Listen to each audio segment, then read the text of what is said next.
Okay, hi everyone. Today we'll be working on question number 20, valid parentheses. In this question, we're given a string of various parentheses. So we have the regular one, the square one, and the squiggly one. And we just want to check if it's valid. So in this case, this is valid because a opening is directly followed by a closing. This is correct because all the openings are directly followed by their respective closing, but this is false because a regular parentheses cannot be followed by a closing square parentheses. Okay, so for most of the parentheses questions on LeetCode, you'll probably be using a stack data structure. Remember that a stacked is going to be first in, first out, or FIFO. And yeah, so let's see how we approach this. So for I equals 0, I plus. Our algorithm would kind of be like this. If we pass by a closing bracket, we want to check it with its respective opening bracket. And if we pass by an opening bracket, we just push it into the top of the stack.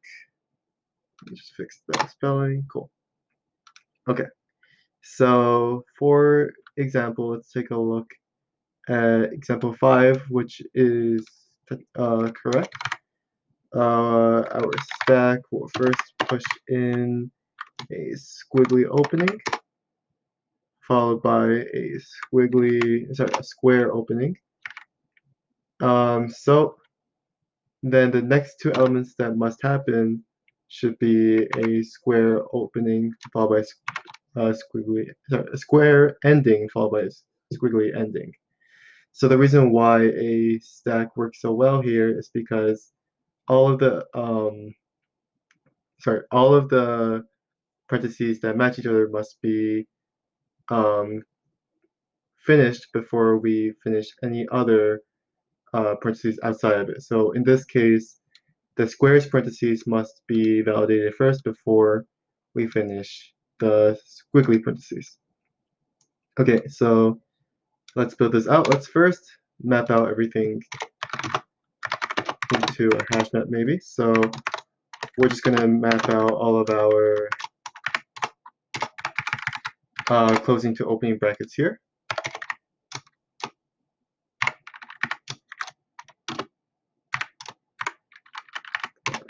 One more. I think I have that one. Cool. So if we can say if map si is undefined, this means that we've passed by a closing bracket. We want to check it with the top of the stack.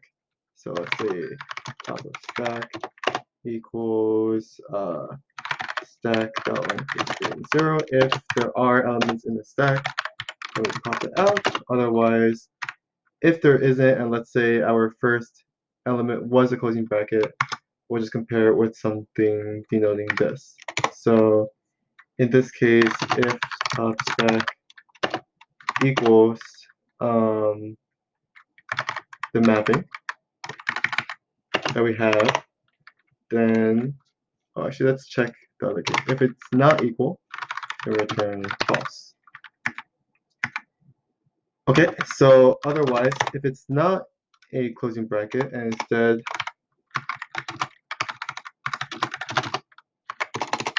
it's an opening bracket, we just want to push into the stack. So we can just say stack.push si. Okay, so at the end, we also want to make sure that we've checked everything, but let's say that there are more opening brackets than closing brackets. So let's say in the case of, let's say this. in this case, we have checked this outer half, but there is this inner one that we haven't popped out of the stack yet. So in this case, we also want to return if the stack length equals 0. If it is equal to 0, that means we've checked everything, but if it isn't, that means that it's invalid because we have more opening brackets than closing brackets. Okay, so let's try running this.